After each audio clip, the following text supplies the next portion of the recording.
Fantástica y bendecida tarde del jueves 26 de junio del 2025, cuando se están cumpliendo 1054 días del gobierno del cambio, del primer gobierno progresista y perteneciente al pueblo colombiano. Les decimos, como siempre, bienvenidos una vez más aquí a Colombia con C, y le damos las gracias eternas, infinitas, a todos ustedes por sus mensajes, por su apoyo, por su buena energía, por su buena vibra. Muchas gracias, de verdad. No encontraré palabras para agradecerles todo lo que ustedes han hecho desde que inauguramos este canal por nosotros, porque ya lo saben, este es un emprendimiento familiar. Así que gracias eternas, totales, infinitas. Hoy, para comenzar, y ustedes saben que me gusta traer una historia, o sea, que el video tenga una relación con el video anterior, ¿no? Y a veces quedan historias en continuará. Ayer lo decía y hoy también lo repito, porque en este caso también tenemos un continuará y la respuesta de ese continuará. Vimos en video anterior, en los dos últimos videos, hemos visto la labor de Harman Felipe y vimos cómo incluso por allá le hicieron paralizaron, cerraron la vía a la entrada a Puerto Salgar, instrumentalizados por determinadas personas que, como lo dice el propio Harman, aquí dijo, y vamos a hacer como un recorderis. Después de 3 horas por trocha de a pie, junto a un equipo de profesionales de la Agencia de Tierra, recuperamos más de 30 predios en Puerto Salgar que corresponden a 3.000 hectáreas de tierras que años atrás fueron corredores de narcotráfico, donde operaban Gacha y el Jarlista de la mafia. Puerto Salgar no había sido prioridad en ninguna política de desarrollo rural. Hoy estamos cambiando la historia, porque cuando recuperamos tierras de la nación, desmantelamos la geografía del crimen y de la ilegalidad. Y vimos el video caminando que llevaban 2 horas en unas trochas, vean las imágenes, en unas trochas impresionantes, tanto Harman como el equipo de trabajo que iba acompañándolos, vea, aquí lo vemos, con ese calor por allá en Puerto Salgar, que eso es calientísimo. Por aquí vemos también más imágenes ahí, en una sombrita, como estamos buscando aquí sombritas. Ave María, qué calor tan bravo el que está haciendo aquí en Málaga, y es en toda España, así que lo que nos viene va a ser bueno. Pero entonces, veíamos eso y destacábamos la labor de Harman, ¿no? Impresionante, pero nos había faltado, bueno, ya supimos que había recuperado las tierras, pero verlo a él, descalzo, mojado, con el sudor mezclado en el rostro. Así se ve quien elige caminar con su pueblo y no sobre él. Harman Felipe no llegó a prometer desde un escritorio, llegó a embarrarse las botas para devolverle al campesino lo que por derecho le pertenece. Este post es de Ángel Alvarado. Oiga, mis respetos a Harman. Vea cómo llegó. Vea cómo llegó este pobre hombre, ¿ah? Y allá está el otro sentado también, reventados de esa labor, ¿no? Entonces, pues, por supuesto, tenía que comenzar el video dándole continuidad a la historia que estábamos viendo y destacar, por supuesto, el gran trabajo de Harman Felipe. Yo pienso que él después, él es como cuando hablábamos de Gustavo Bolívar y que cuando llegó al DPS, que decíamos que era como el trabajo perfecto para Gustavo Bolívar, ¿no? Pues lo mismo podemos decir en el caso de Harman Felipe. Qué labor la que ha hecho por esa reforma agraria. Así que nuestro mensaje de felicitación, y ojalá muchos de los que están al lado de Gustavo Petro, ¿no? De esos ministros y exministros, aprendieran de lo que se trata, aprendieran de Harman Felipe. Un gran aplauso, de verdad, para esa labor. Bueno, esa era como la intro, ¿no? El aperitivo del video del día de hoy, del segundo video del día de hoy. Vámonos entonces con los temas que vieron en el título, y habla de tener que salir a retractarse, ¿no? Vimos cómo les ha tocado a Néstor Morales salir a retractarse. Vimos como por allá también a Jennifer Pedraza le tocó salir a retractarse. Vimos cómo también el ministro de Defensa, Pedro Sánchez, tiene el mismo nombre del presidente de España, Pedro Sánchez, como también en Caracol se emberracó. Y se emberracó del irrespeto por parte de los medios y de esa derecha colombiana hacia las fuerzas militares. Pues se emberracó hasta el punto que llegó a decirlo con un fuerte puño sobre la mesa, ¿no? Escuchemos entonces al ministro, pero antes un recorderis también con el ministro y con la banda de Daniel el Travieso. Recordemos esto. Esa pues fue mi columna de hoy. No sé ni si le quieres. Esa pues fue mi columna de hoy. No sé ni si le quieres dar la palabra al general. No, señor, va a preguntar. Pero yo sí quisiera pedirla. Secretario general. Quiero decir lo siguiente, yo entiendo la sátira y otras variaciones literarias y el periodismo, etc. Pero me siento muy incómodo en este espacio. Yo soy general de la República, mi presidente es el doctor Gustavo Petro, él es mi comandante, es nuestro comandante es el comandante supremo de las Fuerzas Armadas, pertenezco también al órgano ejecutivo y no me siento cómodo en este espacio. No, ni más faltaba. Con todo gusto volvemos o buscamos otro espacio, pero no voy a estar en este espacio donde se traten temas diferentes a los cuales ustedes muy gentilmente me han permitido hablar. Ni más faltaba, general. Sabemos perfectamente que no son temas para que... Bla, bla, bla, bla, bla. Ese coronel, sí. Bueno, eso lo recordamos, ¿no? Pero ¿qué ocurrió entonces en las últimas horas? En Caracol. Escuchen. Es momento también para avanzar en una paz urbana. ¿Y cómo recibió usted, como jefe de la cartera y defensa, que en plaza pública el presidente haya estado con personas que tienen serios delitos, que están condenados y están pagando su pena en la cárcel de Itagüí? E incluso, ¿qué moral le puede dar esto a la fuerza pública? De que capturan delincuentes, pero que después tienen esa majestad y esa posición social de hablar en tarima junto al jefe de Estado.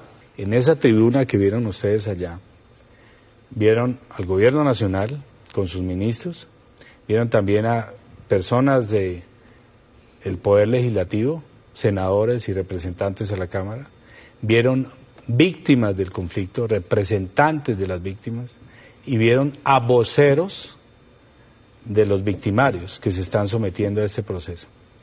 Y se hizo público, ya que el gobierno nacional, el presidente de la República dijo, esto tiene que ser público, para que haya un compromiso de ellos. Ellos no estaban en libertad. Estos criminales que están en este momento presos, no estaban en libertad, estaban totalmente custodiados. Mi labor como ministro de Defensa y el del Ministerio de Defensa no es negociar, es cumplir la ley. Y aquí tienen dos opciones estos grupos criminales. O se meten y se desmovilizan, o son capturados o abatidos si ofrecen resistencia con capacidad local. Y lo otro es que las cifras de afectación a estos grupos criminales no corresponde a que nosotros estemos con las manos atadas. Yo no tolero eso. No soporto que pongan en duda el honor y el cumplimiento de nuestras fuerzas militares y la Policía Nacional. He entregado banderas de colombianos, de militares y policías, a las familias porque han muerto defendiendo a colombianos, para que pongan en duda eso. Eso no lo soporto y no lo tolero. Claro, ministro, pero es que aquí nadie está... ¿Cómo le parece el yupicito que estaba entrevistando? Ahí tiene. Impresionante. Insinuando este periodista complicidad con delincuentes, ¿no? Así, por toda la cara, ¿no? Delante de la audiencia que tiene este medio, por no decir más. ¿Qué tal eso? Y aquí hacemos un frenazo, ya que todavía siguen con el tema de la tarima y de la presencia de esos criminales, como los definió el propio ministro, en tarima. Hagamos un frenazo. Y nos vamos entonces para la cuenta de X de Jorge Bastidas, representante del Pacto Histórico por el Departamento del Cauca.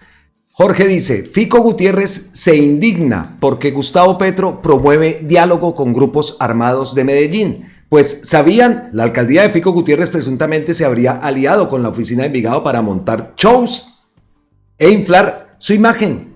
Esta historia no te la contaron. Antes de comenzar, preparen crispetas y tengan en cuenta lo siguiente. Para entender esta historia es importante que no pierdas de vista la línea de tiempo. Taca, taca, taca. Comenzamos entonces, ojo con la línea del tiempo. Primer dato.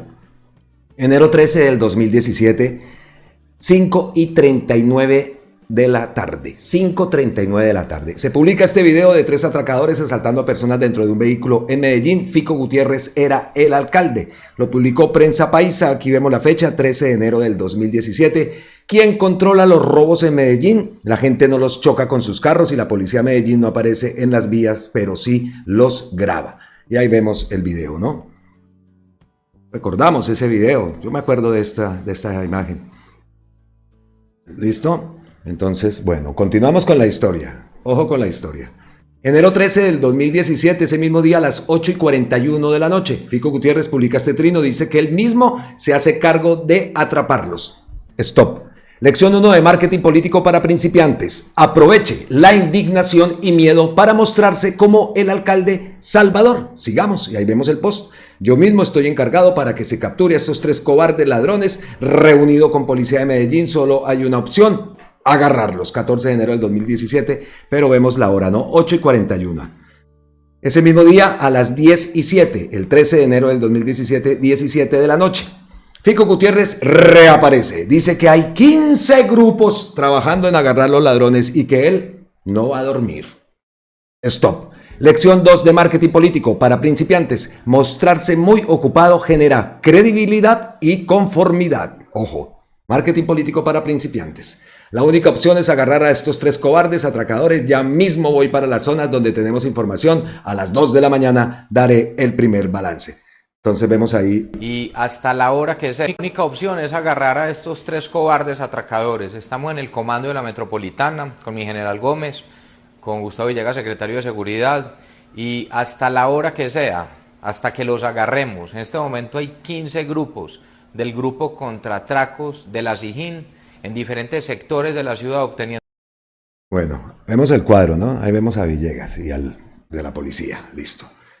La hora, no se nos pierda, 17 a las 2 dijo que balance, pues ese mismo, el día siguiente, 14 de enero, del 2017, 2:50 de la mañana. Un Fico Gutiérrez trasnochado aparece de 9 con la misma puesta en escena. Comandante de la policía, secretario de seguridad, Gustavo Villegas. Lección 3 de marketing político. Darle la razón a la gente le hace ver empático. Ojo, esas lecciones de marketing político, ¿no? ¿Qué más? Diga, acá véalo, ahí está, la misma imagen, la misma puesta en escena. Ante la criminalidad, que no pasamos de agache y que cada caso... Véalo pues. ¡Eso, Ave María! Enero 14, eso fue a las 4:53 de la mañana. En modo reality show, Fico Gutiérrez mantiene el suspenso. Reaparece, insinuando que ya casi los agarran, que han detenido a varias personas, pero que están viendo si son los 3 ladrones. El post no existe, no está. Enero 14 del 2017, 11:47 de la mañana. El reality sigue, Fico Gutiérrez ahora busca generar expectativa. Ya tenemos avances, pero seguimos trabajando. Ojo, stop. Lección 4 de marketing político. Mantenga el interés, genere expectativa frente a sus logros. Sigo al frente de los operativos. En una zona de la ciudad hay avances importantes. Operatividad continúa. Vea pues, 12:38 del mediodía. Fico Gutiérrez rompe el suspenso. Aparece con las 2 motos usadas para el robo. La gente no lo podía creer. ¡Qué eficacia! Por fin un alcalde nos protege. Y este pobre no ha ni dormido. Fico cierra este video diciendo: seguimos encima de estos criminales. Es decir, da a entender que aún no los atrapa, pero que ya casi. Entonces, escuchemos un poco de esto. Información ciudadana. Recuerden, entonces nos habíamos comprometido. Aquí ya tenemos 2 de las motos que participaron de esos hechos. Esta es una de ellas. Le habían quitado la placa, pero ahí se ve LLX 40B. Y esta es la otra, que es ALH 49B.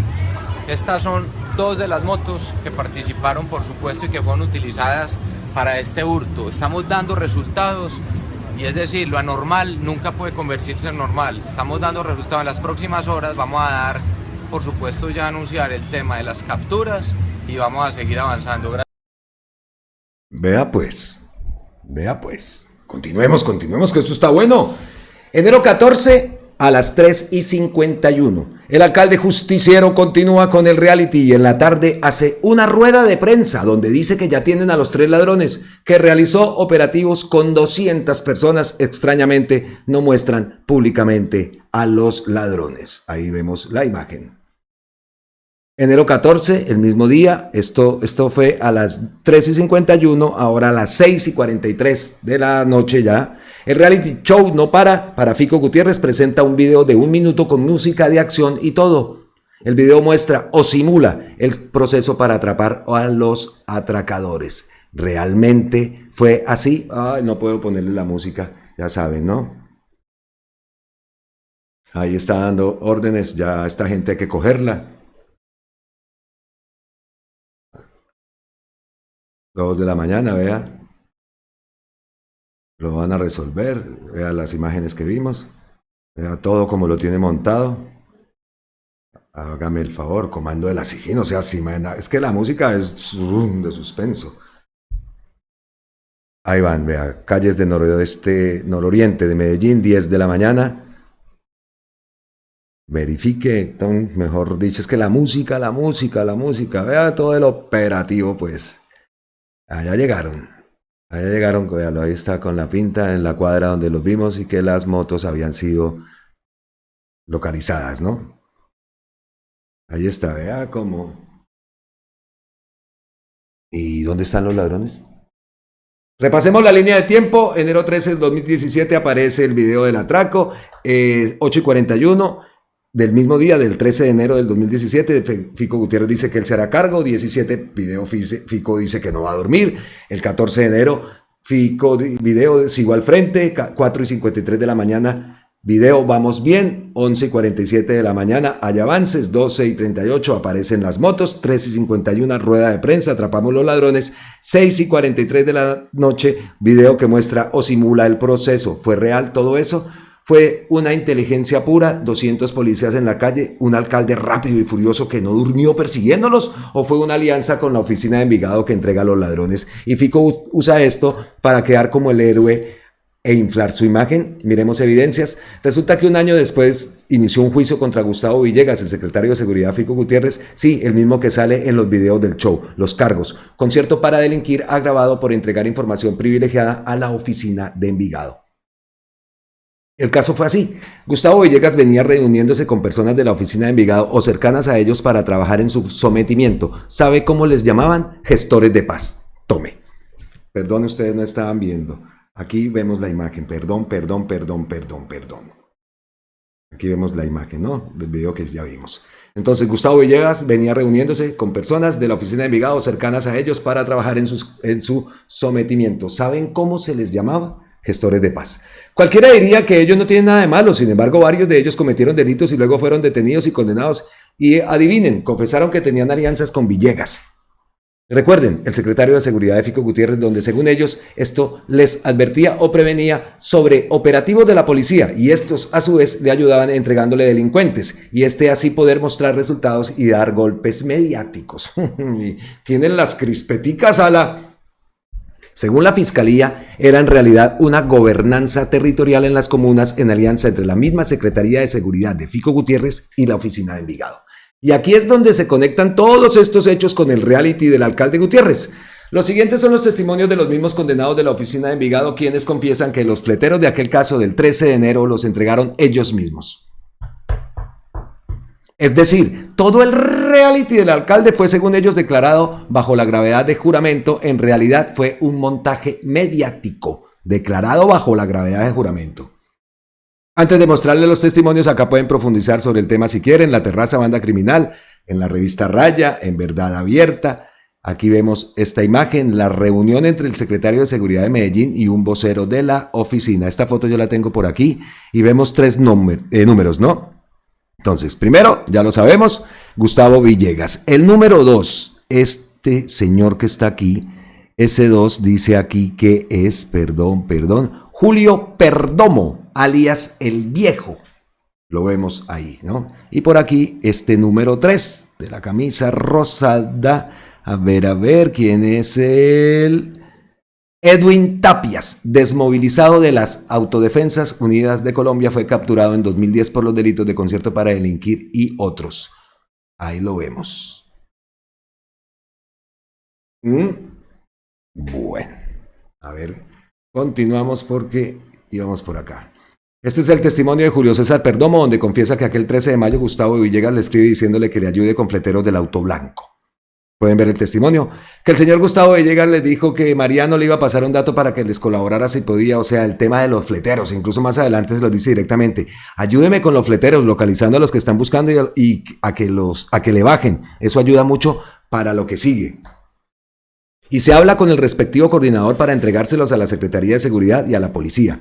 Les ayudará con el tema de los fleteros que le roban al conductor un auto blanco frente a lo que efectivamente se ubicaron los fleteros y se lo entregaron a las autoridades por parte de las estructuras delincuenciales de la oficina de Envigado. La silla vacía reconstruyó los testimonios y encontró que incluso miembros de la oficina de Envigado tuvieron que contactar a uno de sus líderes preso en Valledupar para que ayudara a agilizar la entrega de los 3 ladrones. Se encontraron con Villegas entre las 11:30 de la mañana y medio para entregarle a Chompiritas y Chupín. No da detalles de Kevin. Cuando llegamos recibió personalmente Gustavo Villegas a los 2 muchachos y le entregamos las pertenencias hurtadas por ellos. Y el mismo Gustavo Villegas preguntó por las motocicletas con las cuales habían realizado los hurtos estas personas, a lo que Edwin le contestó que ya estaban también, narró Toro. Y pasados 10 minutos, unos muchachos que no conozco llegaron con las motos y se fueron del lugar. Todo lo anterior permite concluir que según los testimonios la oficina de Envigado entrega 3 fleteros y las motocicletas a Gustavo Villegas a las 11:30 de la mañana. Fico Gutiérrez muestra las motos solamente una hora después, a las 12:38, pero ojo, no habla de los 3 ladrones, no, de los 3 ladrones que ya estaban en poder de Gustavo Villegas. ¿Por qué? Para alargar el suspenso, mantener vivo el reality, jugar con los medios, Fico anuncia en rueda de prensa que se atraparon a los ladrones 5 horas después. Si se supone que era un show, un reality show donde tenía la ciudad pendiente, ¿por qué esperó 5 horas para anunciar el hecho? Continúa. Según los testimonios del caso, Gustavo Villegas, el alcalde Fico Gutiérrez está mintiendo en esta rueda de prensa de la tarde.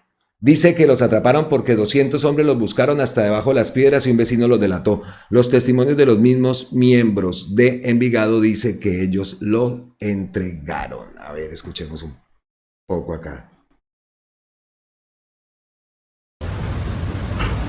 Mire, la de Kevin Monsalve es la que se produce ayer, de acuerdo a una información de inteligencia, de acuerdo al primer trabajo operativo que se da desde la instrucción cuando estamos en la oficina de mi general y damos la instrucción a los 15 grupos de SIGIN y CIPOL que se reparten en el territorio. Recibimos una información, inclusive nosotros mismos, de gente que hoy confía en nosotros y nos da información. Ciudadanos cansados de la criminalidad, ciudadanos que vieron el video, nos ubicaron y nos dijeron, aquí está la información. Y allá llegamos y esa persona fue conducida a la SIGIN y es la persona que debía haber estado en su casa desde el principio porque tenía detención domiciliaria. Y las otras 2 personas son en la zona en Manrique, al igual que las motocicletas, donde después entregaremos también más detalles. Lo importante es que hay información, lo importante es que cuando se presiona, los resultados se ven. Aquí funcionó todo a la perfección. Listo, ¿no? Escuchamos entonces. En la misma rueda de prensa el alcalde dice, aquí no se pacta con la criminalidad. Pues justamente lo contrario, eso es precisamente lo que se concluye con los testimonios en lo que plantea la Fiscalía y que aceptó Gustavo Villegas según el acervo probatorio. La alcaldía de Fico Gutiérrez presuntamente pactó con la criminalidad. He hecho este hilo porque el presidente Gustavo Petro, frente a líderes de grupos armados de Medellín, presentó ante Antioquia el proceso de paz urbana y el alcalde Fico Gutiérrez dijo que el presidente se aliaba con criminales. Quien, según el acervo probatorio, se alió con la oficina de Envigado fue su secretario de Seguridad, Gustavo Villegas. Concluyo. No, Pedro, me refiero a la alianza de Motra. Bueno, conclusiones. El alcalde Fico Gutiérrez hoy cuestiona el proceso de paz urbana diciendo que es una alianza con criminales cuando quien se alió con ellos fue él para mostrar resultados. Según los testimonios bajo juramento, por lo que hay condenas que además las usó la Fiscalía contra Gustavo Villegas y que este no negó, todo el proceso que mostró Fico Gutiérrez de captura de los 3 ladrones había sido falso, había sido un show mediático en coordinación con la oficina de Vigado para mostrar un falso positivo e inflar artificialmente su imagen. De ser cierto estos testimonios que, insisto, los usó la Fiscalía contra Gustavo Villegas y que este no los negó, toda la parafernalia de Fico Gutiérrez con los 3 ladrones no habría sido más que una burda estrategia de marketing político. Hay que decir que dialogar con las bandas delincuenciales para lograr su sometimiento no es un delito. Es más, nuestro gobierno lo está haciendo, pero no debajo de la mesa, ni para inflar imágenes. Se está haciendo de frente al país, a la luz pública, y está dando resultados. Es curioso que Fico pose de indignado porque nuestro gobierno está dialogando con grupos armados de Medellín, cuando justamente era eso lo que estaba haciendo Gustavo Villegas. Es más, les llamaban gestores de paz, ese datico, ¿no? Todas estas posturas de Fico Gutiérrez y Uribe no son más que doble moral. El proceso de paz urbana en Medellín está funcionando, dando buenos resultados a la ciudad. Tal vez eso es lo que a Fico, Uribe y Fajardo les molesta. El mérito de esta historia es de La Silla Vacía, acá la pueden leer completa. En fin, pues también mérito para Jorge Bastidas, ¿cómo no? Por supuesto que sí, mérito también para él, armar este hilo, gran hilo. Espero que lo haya leído bien, espero que lo hayan entendido y que todos nos confirmemos las ideas que ya sabemos y todo lo que hemos escuchado, ¿no? Listo. Entonces, seguimos con las... bueno, eso era la reacción de Pedro Sánchez, vimos Fico Gutiérrez, ese hilo, y ahora nos vamos entonces para la desmentida. Ay, la desmentida de Néstor Morales, una nueva rectificación por hablar miércoles frente al país. ¿Cuántas van, Néstor Morales? 0 y van. ¿Cuántas? Cuando pasó lo de la consulta popular se puso a decir que la senadora Marta Peralta se había ido a la peluquería y que por eso no había votado. Eso es el contexto, ¿no? ¿Recuerdan esas palabras? Pues escuchemos entonces qué fue lo que pasó. Hago a propósito de correcciones una rectificación sobre algo que dije yo aquí hace casi 2 meses, porque dije cuando se hundió la consulta popular en esa votación accidentada. Dije que el voto que faltó fue el de la senadora Marta Peralta Epiayú, que usted la conoce, es la senadora de La Guajira. Y dije, porque me habían dicho fuentes, que ella se fue a un salón de belleza en ese momento. La senadora me solicita que rectifique porque ella no se fue a un salón de belleza. Y hay pruebas de que no se fue a un salón de belleza. Ella regresó después al Senado, básicamente igual a como había salido. Entonces corrijo la parte que a ella le preocupó tanto, que no se fue a un salón de belleza. Simplemente no tengo el video del salón de belleza. Entonces, sí, claro, listo. No estaba en el salón de belleza. Perfecto. Nosotros dijimos que efectivamente estaba.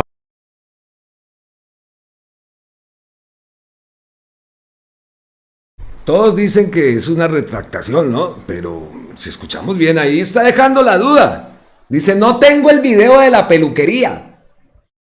Esas retractaciones chimbas, porque es que ahí no dice. Y repitamos entonces. No estaba en el salón de belleza. Perfecto.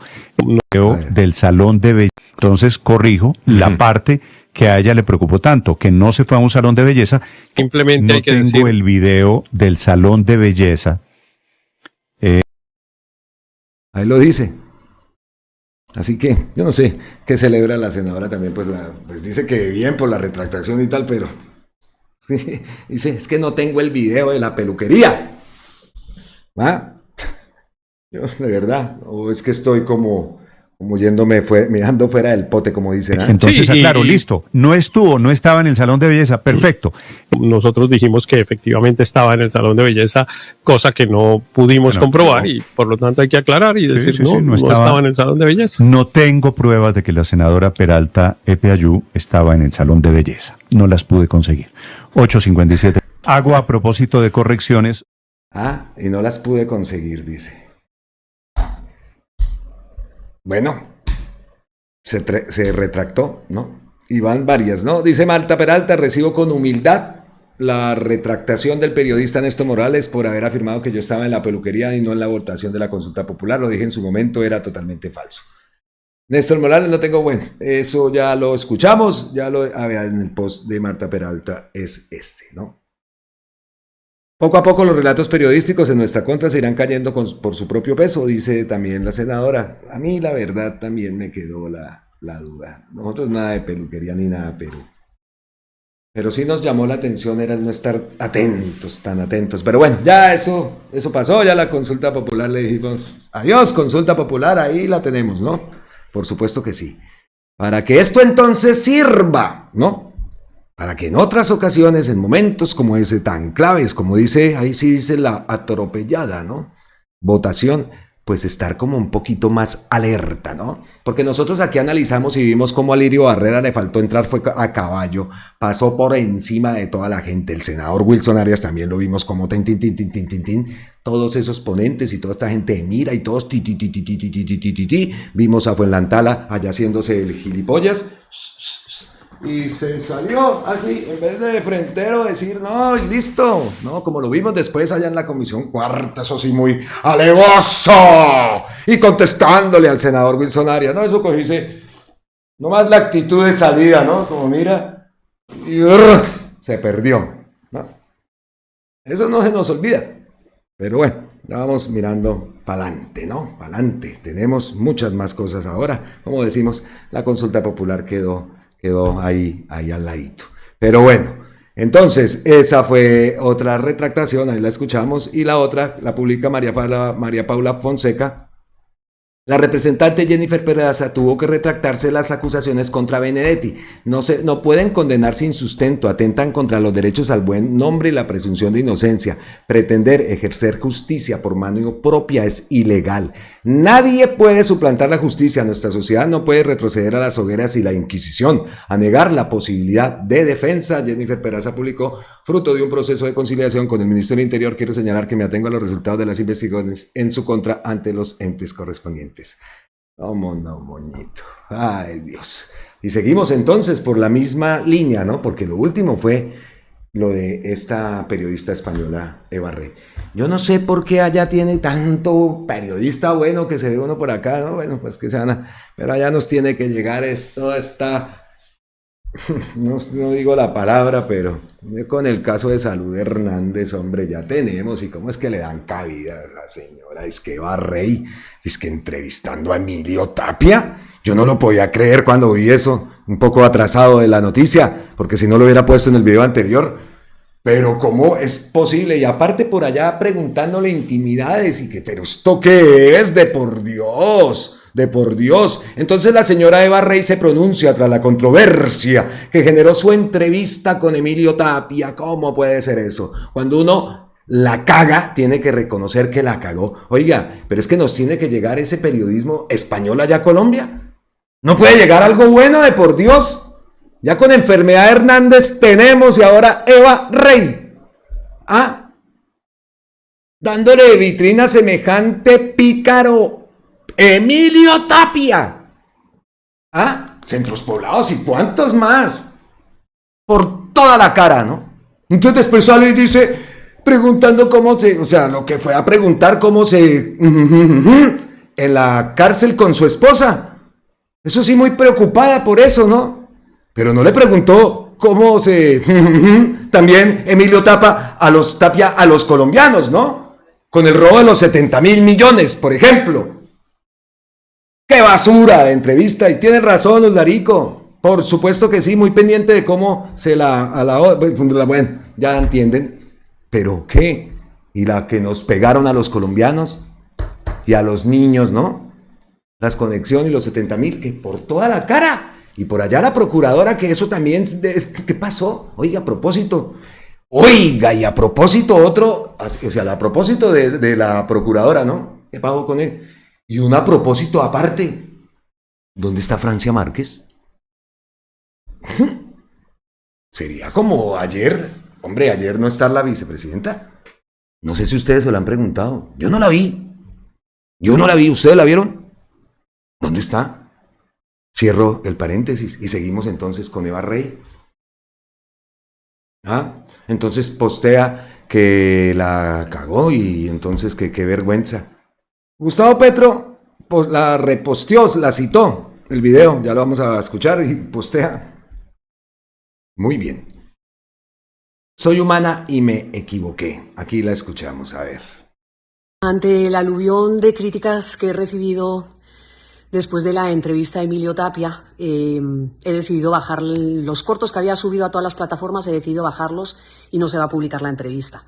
La verdad que la entrevista la hice con todo el sentido de interés periodístico, pero la verdad entiendo y veo que hay mucha gente que se ha sentido ofuscada, que he herido sensibilidades y además en un momento que está viviendo el país creo que cuando uno la caga tiene que reconocer que la cagó.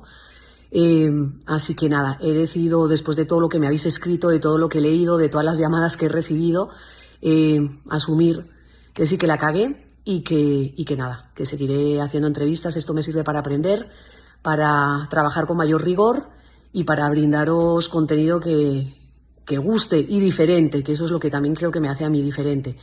Asumo que Emilio Tapia no era el personaje quizás para entrevistar, quise, como os digo, hacer algo diferente. Sé que el reel que ha dado más que hablar es el del sexo, pero había preguntas también muy serias y donde lo confronto por todo lo que ha pasado y lo que ha hecho. Pero bueno, como digo, os he escuchado, eso es parte del ejercicio periodístico y nada, ya se ha bajado todo, esa entrevista no aparece y prometo mejorar y seguir haciéndolo mejor. Cada uno que saque su propia opinión. Ese cagué no me cuadra. No me cuadra y no queda bien, ¿no? He de decirlo. Porque en Colombia lo decimos. Pero eso lo dijo como lo dicen aquí. Y no queda bien. Bueno, no sé. Es algo que, bueno, no tiene importancia. Pero a mí la verdad no me sonó bien el cagué, ¿no? En Colombia podemos decir embarré. Pero ella no ha perdido su acento. Entonces aquí se dice que la cagué de esa forma. Bueno, entonces ahí escuchamos el video, vimos la reacción de Gustavo Petro, muy bien, dice Gustavo Petro. Y hablando de Gustavo Petro, habíamos esperado una reacción de él con, bueno, tengo varias pendientes, estoy esperando reacción a la firma de esa ley de Efraín Cepeda. No ha habido reacción porque Efraín Cepeda dijo que era por culpa pues del presidente, que cuando puso sus objeciones estaba fuera de tiempo. Y ver a ese tipo firmando, y con eso estuvo hasta Cartagena, eso ya he visto varios videos, en Bogotá y otro por allá en Cartagena, eso yo firmando, ese se cree presidente. Y eso es lo que él ha querido. Así lo niegue. Gustavo Petro se lo ha dicho en la carita. Entonces una de las reacciones que he esperado es esa. No se ha dado, ¿no? Pero sí ha dado una reacción a todos estos posts de Gustavo Gómez, que lo vimos también en videos anteriores. Cuando el periodismo se hace con odio, solo genera un odio mortal en la sociedad. Ya lo comprobamos a mediados del siglo XX, dejó 300.000 muertos asesinados y cita los posts: delito y escoria de la justicia, personaje que avergüenza la justicia y el derecho, minúsculo abogado despropósito, mercenario barato de escasa factura, pobre para país, ministro de justicia de Icopor, destructor de la ley, vergüenza de derecho, felón, traidor del derecho. Quedó livianito este, Bueno, ¿cómo van? ¿Cómo van ustedes después de hasta crispetas por ahí, no? Invitaron a comer, no sé si se las hayan preparado, espero que les hayan quedado bien ricas. Pero tenemos que cambiar de tema, pero un buen tema. Y tiene que ver con Miguel Uribe, ¿no?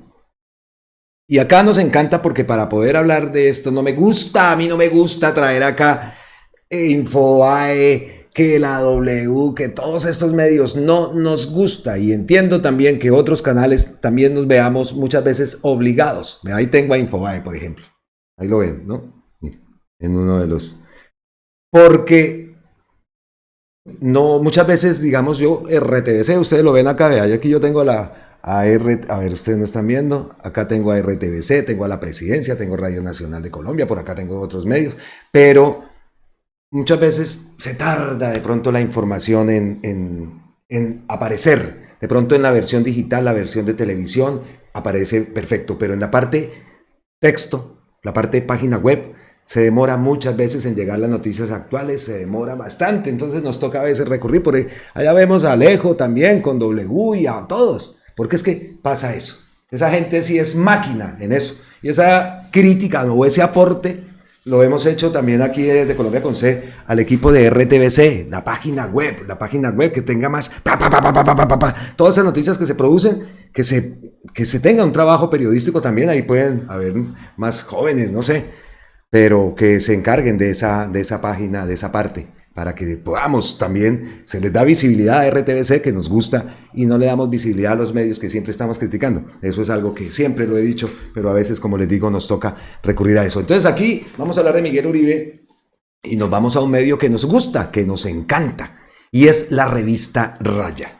La Fiscalía General sostiene que detrás del crimen contra Miguel Uribe, hay una estructura del crimen, no sé por qué, del intento de asesinato contra Miguel Uribe, hay una estructura criminal que planificó y recibió cientos de millones de pesos para acabar con la vida del precandidato presidencial, desvirtuando que se trató de un crimen de odio.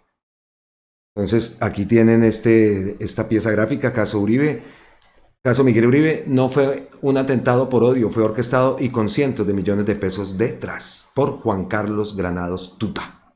Fin, vámonos para acá, a la revista Raya. A 18 días, esto fue creado el 26 de junio, a 18 días del atentado contra el senador Miguel Uribe Turbay, la Fiscalía General sostiene que detrás del crimen hay una estructura criminal que planificó y recibió cientos de millones de pesos para acabar con la vida del precandidato presidencial. Esta línea de investigación desvirtúa parcialmente que se trató de un crimen de odio alentado por el presidente Gustavo Petro, como lo denunció esta semana el abogado de la familia Uribe Turbay. El pasado 7 de julio, el precandidato presidencial Miguel Uribe Turbay sufrió un atentado con un arma de fuego en medio de un mitin político en el occidente de Bogotá. El precandidato presidencial de derecha recibió 2 impactos de balas disparados por un adolescente y hoy se debate entre la vida y la muerte. Deseamos que se recupere.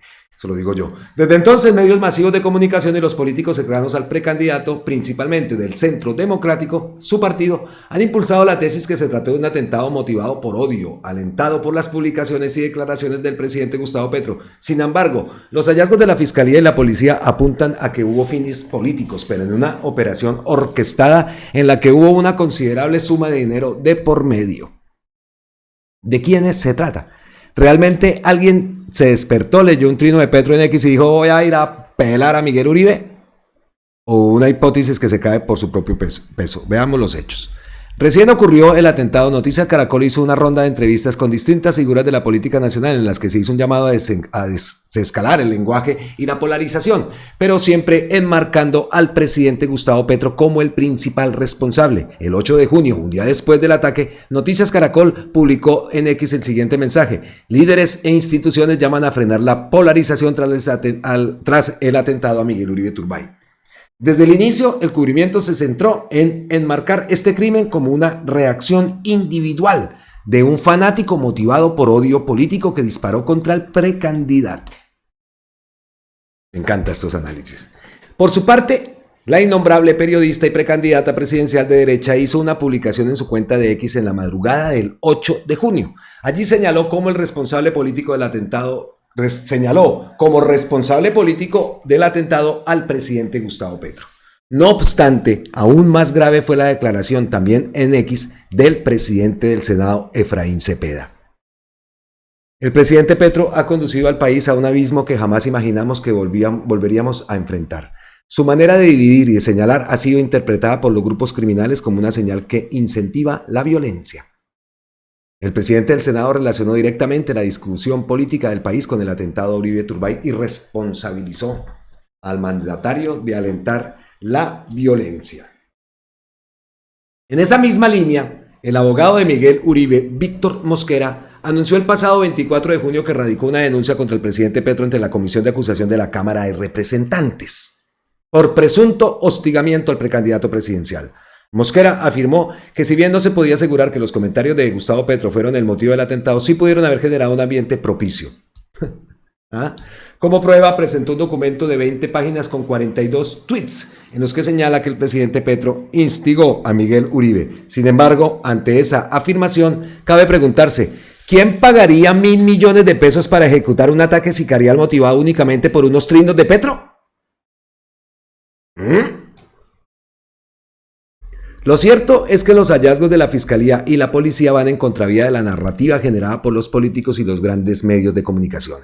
El joven que disparó contra Miguel Uribe no era un fanático, le ofrecieron 20 millones de pesos por el crimen y reconoció que no sabía quién era Miguel Uribe. Además, se ha revelado con la información que ha salido a la luz que el atentado fue coordinado por una red criminal que habría movilizado hasta 1.000 millones de pesos, lo que descarta que se tratara de un simple arrebato de odio político y sugiere un plan meticulosamente estructurado.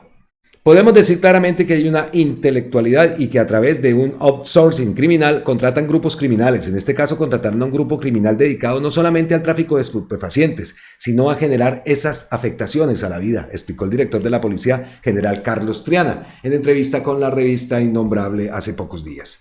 Aunque la Fiscalía aún no ha determinado un móvil definitivo ni autores intelectuales específicos, la principal hipótesis es que se trató de una agresión con motivaciones políticas, dado que Uribe Turbay era una figura pública, senador y precandidato presidencial. El 24 de junio, Luz Adriana Camargo, la fiscal general de la Nación, aseguró en una rueda de prensa que no existían pruebas que permitieran afirmar con certeza este móvil político, pero tampoco existen indicios de otra motivación.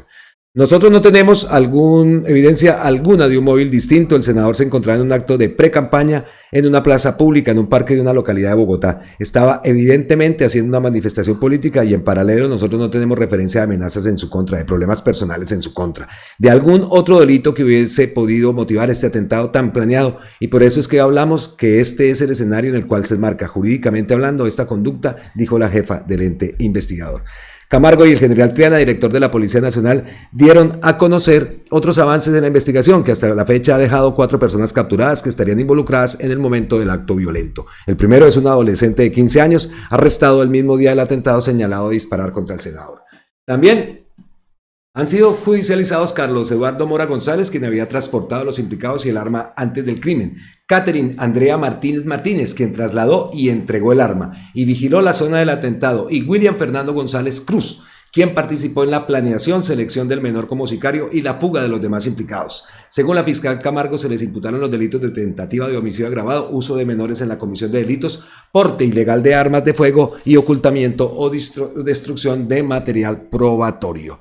Según las autoridades, una figura clave en el entramado del atentado es Elder José Arteaga Hernández, alias Chipi o el Costeño. Arteaga sería el principal dinamizador y planificador del ataque contra el senador, dado que fue el encargado de contactar a cada uno de los implicados y reunirse con ellos para coordinar los detalles del acto. Durante las declaraciones a la prensa, el general Triana aseguró que este sujeto tiene antecedentes por extorsión, desplazamiento forzado y lesiones personales, entre otros delitos. Arteaga es clave por ser el jefe de los autores materiales y porque podría esclarecer quién fue el que dio la orden, que es lo que queremos saber, ¿no?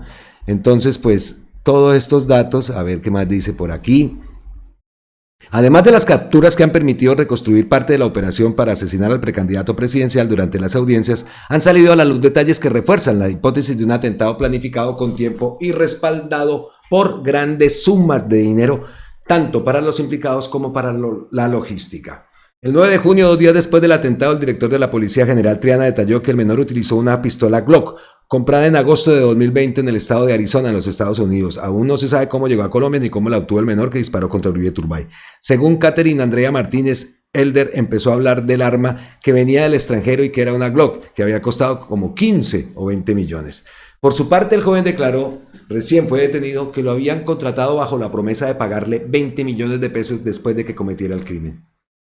Las declaraciones de Catherine Andrea Martínez demostrarían que incluso habría más dinero para el operativo. Según su testimonio, el costeño le dijo a Catherine que para esta vuelta estaban pagando más o menos 700 millones. Asimismo dijo que a ella le aseguraron un pago de 10 millones de pesos si el senador moría, pero como sobrevivió, le dieron 600.000 pesos. ¿Cómo la ven? Repetimos, una investigación que publica, o un artículo que publica la revista Raya. Siguiendo con el tema de Miguel Uribe, el Centro Democrático rechazó la demanda contra el senador Miguel Uribe por pérdida de investidura, realizada por el Sindicato del Ministerio de Defensa. ¿Es jurídicamente temeraria? Bueno, eso ya... Ahí está, pero sí llamó la atención esa demanda contra el senador por pérdida de investidura, ¿no? Eso lo vimos y lo tratamos también en el video anterior. Y hablando de también, ya para cerrar este tema de Miguel Uribe, pues ya todo lo de ir a la Fundación Santa Fe se descontroló por completo. Esto lo publica Memes de la Universidad Nacional, una cuenta. Vean esto. ¿Qué le motivó a usted venirse justamente a hacer este vestuario? ¿Ya lo tenía hecho? ¿Cuánto duró haciéndolo? Bueno, esto es una revelación de la Virgen María a través del Ángel San Miguel, por eso se llama armadura de Dios o armadura de San Miguel Arcángel, y patrono de las Fuerzas Armadas de Colombia. Sabemos también que estamos en el mes de junio, fiesta del Sagrado Corazón de Jesús y del Inmaculado Corazón de la Virgen María. Nos piden mucho que hagamos mucha oración, especialmente pues por Miguel Uribe, que ha sido un gran hombre, que ha promovido mucho la vida, ha promovido mucho la paz y...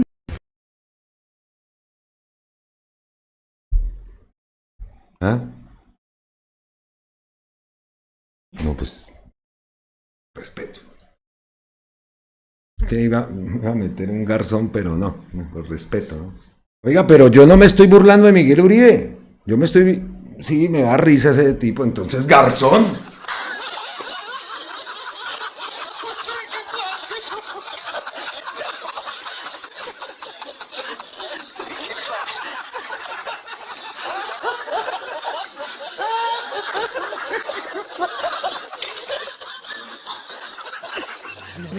Mira. Colombia con C, magazine virtual. Bueno, y cambiamos entonces de... Sí, tocó, yo no me estoy burlando de Miguel Uribe, le deseo que se recupere, pero ese tipo sí, hágame el favor. Hablando de Uribe, pero no de Miguel Uribe, de Álvaro Uribe, ¿no? Estamos, pues, la noticia del juicio y también la noticia que publicamos en el video anterior y que estamos también aquí atentos de la cuenta de Gonzalo Guillén, que va a publicar información veraz, como dice él, sus fuentes veraces, de que el que está detrás de ese entramado para involucrar, presuntamente para salpicar, no sé cómo decirlo, sí, para salpicar al senador Iván Cepeda y al abogado Miguel Ángel del Río, para dar a entender de contactos y de ellos con el narcotráfico y todo esto, es algo que ya sabemos, pero aquí que no se metan con el senador Iván Cepeda y por supuesto con el abogado Miguel Ángel del Río, pero que lo que es con el senador Iván Cepeda es conmigo. Sí, a mí el senador Cepeda, hágame el favor, hágame el bendito favor. Entonces ya sabemos cómo son, vuelven a recurrir a lo mismo, que esos mismos están encochinados, es que de verdad es algo impresionante. Pero es que tiene un nombre, y mientras Gonzalo Guillén publica eso, pues hemos obtenido otros datos.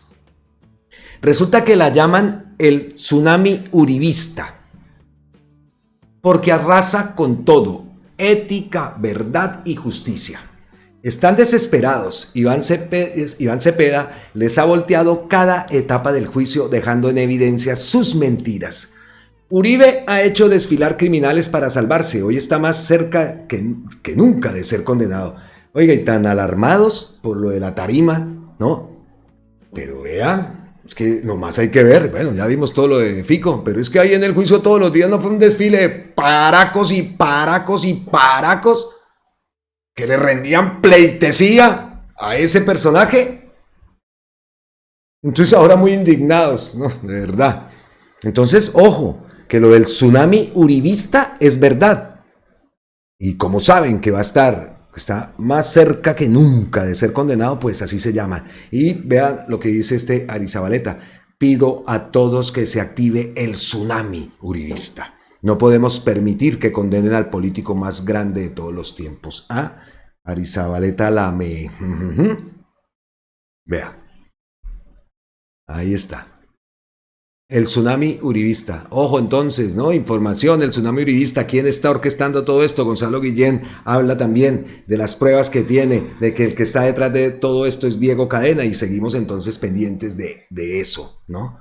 Porque también, siguiendo por la misma, el uribismo, entonces ya pasamos de Miguel Uribe a Álvaro Uribe, pero seguimos entonces con todo lo que rodea al uribismo, más que untado, ¿no?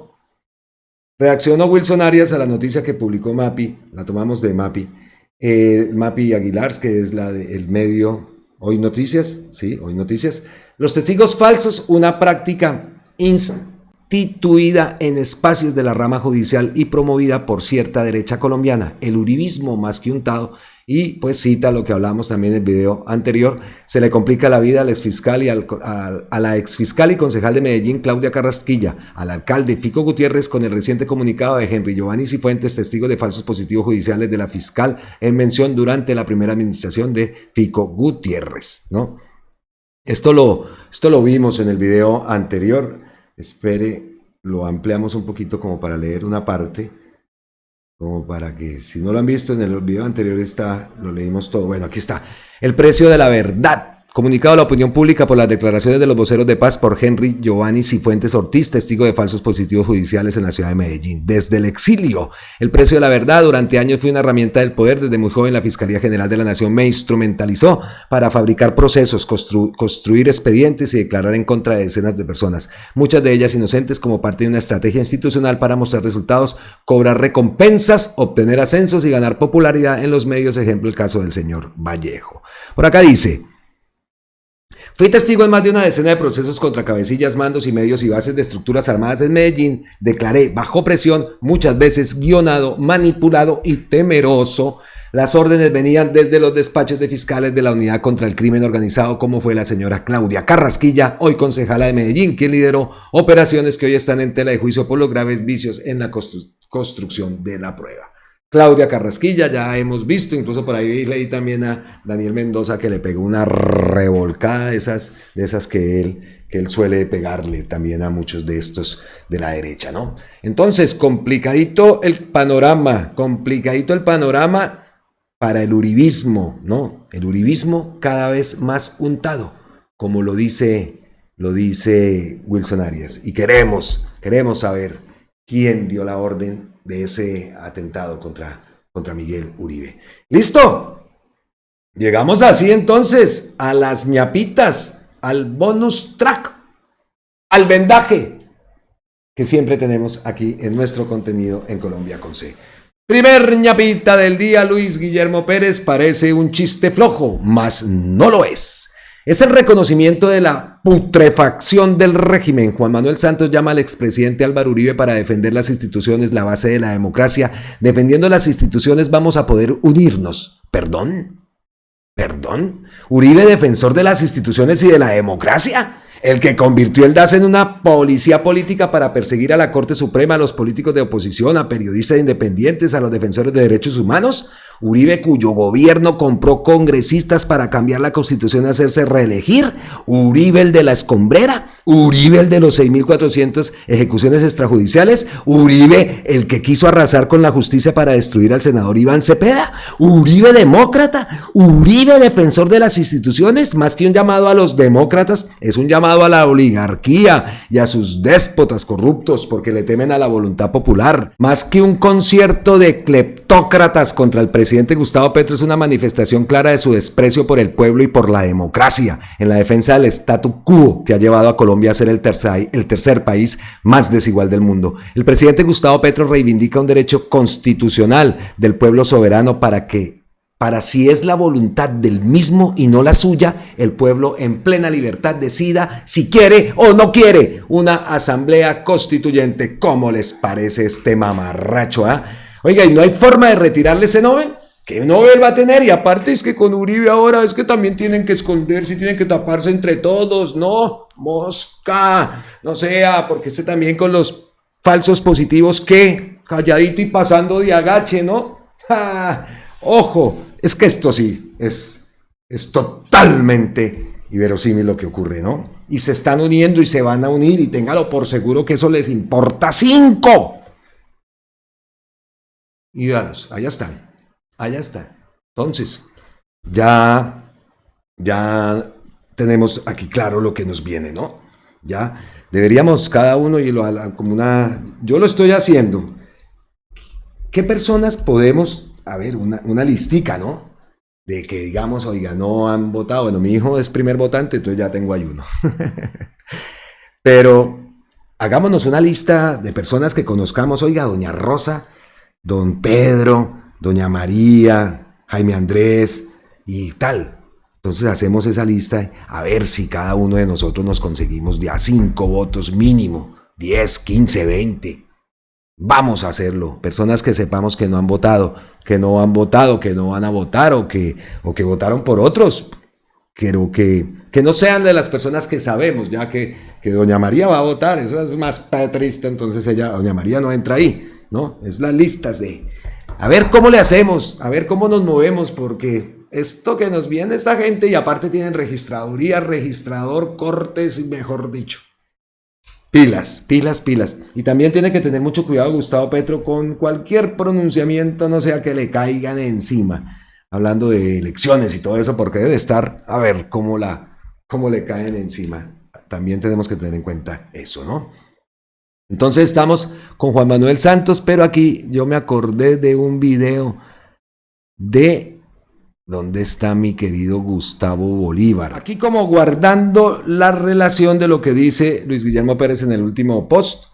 El pueblo en plena libertad decida si quiere o no quiere una asamblea constituyente. Entonces, Gustavo Bolívar, ¿qué dice? El presidente Petro no está convocando una constituyente, está empoderando al pueblo constituyente primario para que exijan cambios a través de un hecho político. Les pido ver y compartir estas claridades para combatir las tergiversaciones. A ver, entonces vamos a escuchar aquí a don Gustavo Bolívar. Hablemos de la constituyente. El presidente Petro está pidiéndole a la gente que deposite en marzo, con las elecciones para Congreso, una 8ª papeleta, se llama así, en la que las personas escriben su deseo de que sea convocada una asamblea constituyente. Entonces vamos a explicar qué quiere decir esto, y lo primero que hay que decir es que el presidente no está convocando a una asamblea nacional constituyente.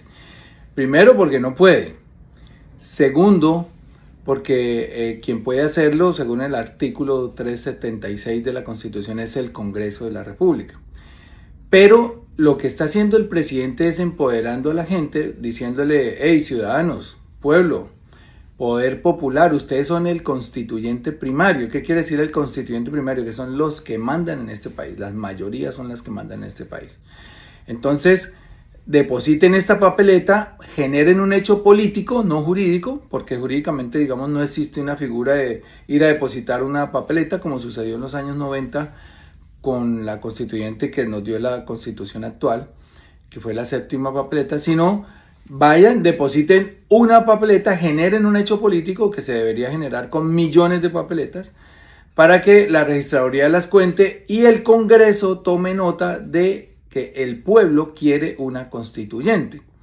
Entonces, si ese hecho político se generara, al Congreso le quedan 2 caminos. Uno, volver a desconocer a su constituyente primario, es decir, volver a desconocerlo como ya lo hizo con la convocatoria de la consulta popular, en la que se iban a someter las 12 preguntas de la reforma laboral, que de plano lo desconoció, haciendo trampas allá, abriendo el registro de votación por 2 minutos y pico, etcétera, todas las triquiñuelas que hizo para desconocer de plano al constituyente primario.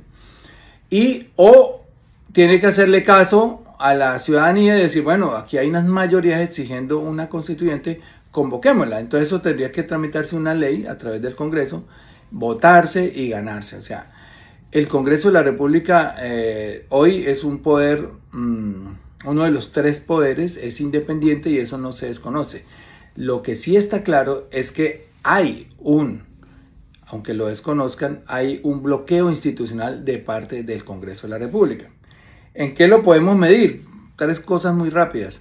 Primero, cuando 8 senadores agarran un proyecto de ley que beneficia a millones de trabajadores y lo tiran a la basura con sonrisas y dicen no pasa, sin estudiarlo, sin debatirlo, sin votarlo, pues ahí hay un desconocimiento de los derechos de la gente. El Congreso tiene que trabajar por los derechos de la gente y ahí los desconoció. Segundo, cuando el presidente presenta un proyecto de presupuesto, como lo hacen todos los presidentes y como lo ordena la ley, y el Congreso dice no lo vamos a discutir y le niega la discusión del presupuesto, al presupuesto nacional, al presidente. Tercero, cuando el presidente presenta un proyecto de ley de financiamiento para poder financiar un faltante del presupuesto y le dicen aquí no pasa esto tampoco y lo hunden inmediatamente. Entonces sí hay un bloqueo institucional. Muchos están diciendo no, pero ¿cómo así va a haber bloqueo si ya le hemos aprobado 2 reformas? No, señores, realmente se aprobó una, que es la reforma pensional, que acaba de ser devuelta para subsanar unos líos de trámite que tiene, está bien. Pero la laboral no la aprobaron porque el Congreso diga, no, es que amamos a los trabajadores, defendemos sus derechos, vamos a aprobar una reforma laboral y aquí está la reforma aprobada. No, ellos la aprobaron porque sabían que si no lo hacían, la consulta popular le iba a dar un aire político al gobierno y ellos, para evitar eso, porque supieron de la equivocación que habían cometido, hundiendo la reforma sin siquiera estudiarla, pues ahí lo que hicieron fue corregir un error, pero de cálculo político. Ellos no aprobaron esa reforma laboral porque pues ahora somos la democracia representativa, trabajadores de Colombia, aquí está su Congreso apoyando sus derechos. No, ya lo hicieron para impedir que el pueblo se manifestara a través de la reforma de la consulta popular. En fin, entonces lo que tenemos aquí es una figura que se llama la octava papeleta, que más allá de discutir si es conveniente o no, eso lo podemos hacer en otro video. Yo no estoy diciendo que esté bien o esté mal. Lo que trata de hacer el presidente es de empoderar a la gente, de decirles exijan. Lo único que está diciendo el presidente es exijan, depositen esa papeleta, que se depositaría junto con el tarjetón de Senado, el tarjetón de Cámara, el tarjetón de consulta, si quieren votar por una de las consultas, y esa octava papeleta que para mí vendría a ser la cuarta. No sé por qué dicen la octava, pero bueno, no importa el nombre. Y eso es lo que quiere el presidente, que ustedes se empoderen, que ustedes exijan como constituyente primario que el Congreso de la República deje de bloquear institucionalmente al Ejecutivo, que puede pasar en otros gobiernos también, y que esos candados tan estrictos que dejó la Constitución del 91 también puedan ser liberados. Ahora, ¿de qué se trataría esa constituyente? Ese es el otro tema. Y ahí viene lo peligroso, porque la Constitución, a pesar de que tiene muchos defectos, también tiene muchas virtudes, que son las que no quisiéramos que se perdieran. Por ejemplo, todo el capítulo de derechos, que es una Constitución garantista, es una Constitución que, por ejemplo, en el capítulo de la tutela le ha servido a millones de personas para exigir sus derechos en corto tiempo, en pocas horas, etc. Eso no quisiera que se perdiera. Pero sí hay un capítulo que es el de la justicia y el de los órganos de control, que a mí me parece que sí están funcionando mal. La justicia está llena de impunidad. Tenemos niveles de impunidad inaceptables. Porque no es que en un país no exista corrupción, en todos los países de la tierra hay corrupción. La diferencia es que en algunos países hay justicia y el corrupto va a la cárcel, no a una mansión ni a pagar 3 o 4 años o no pagar, como en Colombia. Que si hay niveles del 95% de impunidad, quiere decir que de 100 delitos, solo 5 van a la cárcel. Entonces, ese capítulo hay que reformarlo. El capítulo de los organismos de control, la naturaleza de la elección del procurador, del contralor y del defensor del pueblo es nefasta. Que sean los mismos congresistas quienes elijan a quien los va a disciplinar, a quien los va a controlar, es nefasto. Eso lo que garantiza es unas solidaridades que lo que imponen es un régimen de impunidad. Todos votan por el procurador ya sabe qué fuerzas políticas lo apoyaron, difícilmente va a tocarlas. El contralor lo mismo, llámese como se llame, o la contralora o la procuradora. Eso hay que cambiarlo. Quien habla presentó ese proyecto de ley en el Congreso para que la elección del procurador se hiciera por parte de las universidades, con otros mecanismos distintos, y bueno, etcétera. Que no fueran los congresistas quienes elijan al procurador y al contralor. Eso es urgente cambiarlo. A mí también me parece, que el presidente de la República no debería ternar al fiscal. Porque cuando el presidente pasa los 3 nombres para su fiscal, lo que hizo Duque, por ejemplo, pues manda 3 amigos, o lo que hace Petro, lo que hacen todos, porque así lo permite la Constitución, eso no es ilegal. A mí me parece que el fiscal debería ser una figura mucho más independiente. En fin, hay cosas que se pueden corregir, pero básicamente habría que, a mi manera de ver, si quieren una constituyente, si el pueblo exige una constituyente, habría que limitarla a ciertos temas para que otros temas no se toquen y termine pasando lo que pasó en Chile, que la izquierda o el progresismo en el poder convoca a esa asamblea constituyente y finalmente es la derecha quien domina esa asamblea y al final el pueblo quien vota en contra de lo allí aprobado. O sea, son muchas cosas. Lo último para decirles es que el presidente no hace esta llamada, la prensa llama que es una jugada del presidente para reelegirse. Él ha repetido hasta la saciedad que no se va a reelegir, que él cumple su mandato, que es un demócrata y hay que creerle. El 7 de agosto del año entrante entrega el poder. Y además el tiempo no alcanzaría. Este presidente no vería esa constituyente. Porque si el pueblo se manifiesta en marzo con las papeletas, eso tiene un proceso larguísimo. Habría que después presentar el proyecto de ley, votarlo en no sé cuántas vueltas. Después, si llegara a pasar, muy improbable en el Congreso, pues también habría que convocar a elecciones, después de las elecciones instalar la constituyente y esa constituyente tendría un tiempo para deliberar y cambiar los artículos que se están proponiendo, etcétera. Eso no pasaría antes de 3 años o 2 años, o sea, no es para Petro esa constituyente. El presidente simplemente está diciéndonos, pueblo, empodérense y ustedes mandan. Depositen esta papeleta para que exijan un cambio de constitución. Espero que esto haya quedado claro. Por favor, circulen este video. Bueno, pues nos deja varios puntos, ¿no?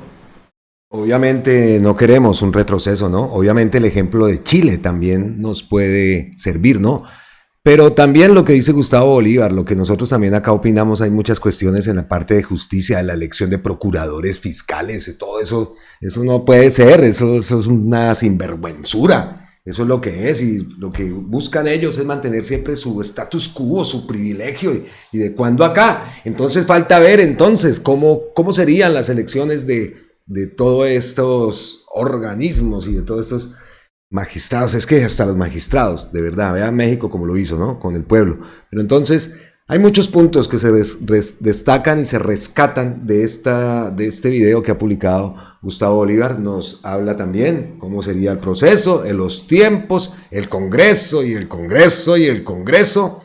Entonces, pues es importante eso, ¿no? Pero antes de eso también, que lo tengamos aquí, ¿no? El impulso que le pensaba dar, o que ese era el miedo de la derecha a la consulta popular, el impulso que le iba a dar esto al gobierno del cambio, ¿no? No pensando en reelección, sino al progresismo. Pues ese impulso no lo podemos perder. Ese impulso no lo podemos perder. Y ahora tenemos que concentrarnos en eso de unirnos. Sigo viendo manifestaciones por ahí, bueno, cada cual es libre, eso ya yo no me voy a meter aquí tampoco en eso, ¿no? Nosotros pues seguiremos por nuestra línea de buscar la unión. Muchas veces lo hemos intentado, a veces priman más los egos o cosas extrañas. Yo de toda esa rosca, nada. Nosotros un día indignado me dije no más, ya con canas, dije no más, y me grabé y empezamos a meternos aquí con este tema de Colombia con C. Porque siempre he sido, y no tengo por qué dármelas, siempre he sido un excelente embajador de mi país. No tengo ni antecedentes por acá afuera, nada. Y siempre hablo bien de mi Colombia. Siempre, no es de ahora, eso desde que yo salí. Es que es más, a los 3 meses ya me quería devolver. Con eso les digo todo. Porque no, yo no es que sea antisocial, eso me la gozo. Incluso tengo amigos de todos los países y tal, pero el cielito no es el mío y yo siempre me he sentido así. Entonces, pero bueno, ya se formó familia y todo este tema, y ya son 20 y pico de años, y entonces ahora estamos con los planes, ¿no?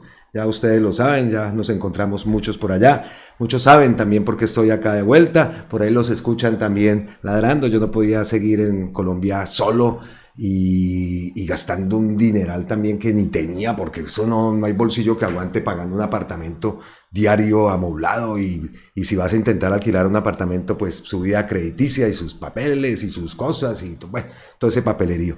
Entonces ¿Nos sirvió? Por supuesto que sí, eso me sirve de experiencia. Ahora ya tenemos todo mejor planificado y nos vamos, espero, el combo. ¿Ah? Es mi combo, yo ya no llego solo, ya me voy con mi familia, por supuesto que sí. Ahora también preciso estamos en época de verano.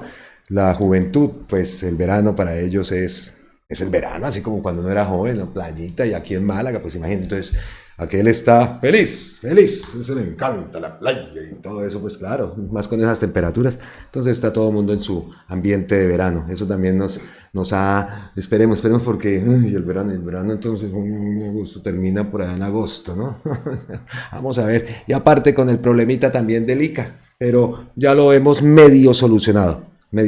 Yo aquí, cuando no solucione nada, yo les hablo a ustedes y ustedes seguro que me van a ayudar. Porque no puede ser. ¡Qué ineficacia! ¡Qué cosa! Y lo que yo digo, no sé, y me voy a poner a investigar en qué países cobran por entrar a un perrito. Hasta los perros, tome su vacuna, mijo. Porque yo aquí he entrado 2 grandotes, un labrador retriever que fue y volvió, y allá se me quedó. Dios, y un golden retriever, que fue el último que traje también, perros grandes, pasé por todos los controles, aquí no tuve que pagar jamás, nada. A Colombia, tome. Eso sí, yo no entiendo por qué, yo entiendo qué impuesto tiene que pagar el perro. ¿Ah? No, que si es extranjero, entonces, ya sea extranjero, sea colombiano, sea donde sea, ¿no? Lo que sí nos salva es el perro extranjero para salir de allá, en caso tal uno no sabe, pues hay que no sabe, pero esa no es la idea. Pero sí, el perro al ser español requiere menos complique para volver acá. ¿Sí me entienden? Es que si fuera un perro colombiano, no es por cuestión de nacionalidad ni nada, sino por los controles que hacen y por la rabia, es más que todo. Un ejemplo, por ejemplo, valga la redundancia. Si tú tienes una mascota, vives en Colombia y tu mascota es colombiana y de por allá, de Sudamérica, prácticamente Australia tiene que olvidarse del perrito o no viajar. Porque el perrito, el gato, porque no los dejan entrar si son de Sudamérica. De eso me enteré también. Entonces, pues ahí vamos. Listo. Entonces, muchos puntos que se deben aplicar, que se deben cambiar de la Constitución, se debe modernizar, pero también hay que tener en cuenta entonces el riesgo del que habla Gustavo Bolívar y que nos pone en alerta con lo que ocurrió efectivamente en Chile, ¿no? Que lo vimos también. Bueno, vamos llegando al final de este contenido. Estoy revisando la cuenta de Gustavo Petro a ver si hay algo. No, a ver. No hay nada.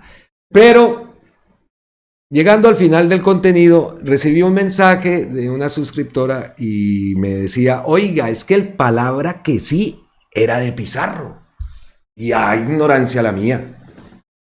Ignorancia, porque yo dije, oiga, qué bueno ese eslogan, se puede entonces, si era de Pizarro, se puede, venga para acá, se le puede hacer algo, pero me gustó el tema de Pizarro y me puse a buscarlo y me encontré con este anuncio. Con Pizarro, todos, entre todos, cambiaremos la historia de Colombia. Con este gesto simple y limpio se inició el camino de la paz. Así comenzó el movimiento que partirá nuestra historia y unirá a todos los colombianos para construir con Pizarro una nación más democrática y poderosa.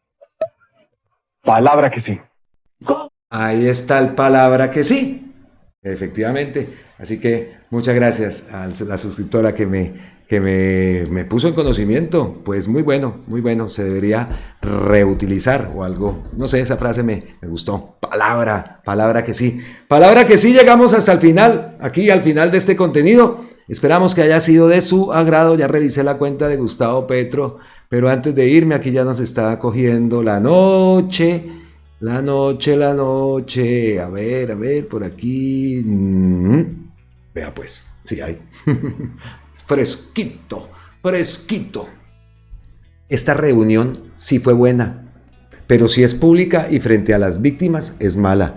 Reunión del 2017 en la alcaldía de Medellín, uno de los temas que tocamos, ahí recordamos la imagen que incluso la tenemos por aquí, sí señores, ahí la vemos. Número 1, Gustavo Villegas, número 2, Julio Perdomo, alias El Viejo, y el número 3, este que está por aquí, Edwin Tapias, desmovilizado de las Autodefensas Unidas de Colombia.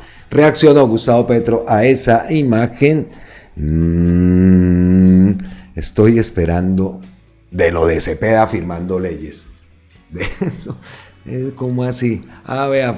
Vea, acaba de repostearlo. No lo había hecho, lo acaba de repostear Gustavo Petro, el post de Jorge Bastidas, perdón, el que leímos, el que estuvo, el de las crispetas, estuvo buenísimo. Entonces, pues me voy contento, me voy feliz y esperando que ustedes también lo estén, por supuesto que sí, que estén teniendo un feliz día, que tengan un resto de día feliz, los que nos ven por acá en Europa, un inicio de noche, un resto de noche feliz, ya casi vamos a buscar la camita. Y les decimos abrazos ancestrales desde la distancia, desafortunadamente por el momento desde la distancia, pero con nuestro corazoncito todos los días puesto en Colombia. De eso no lo duden.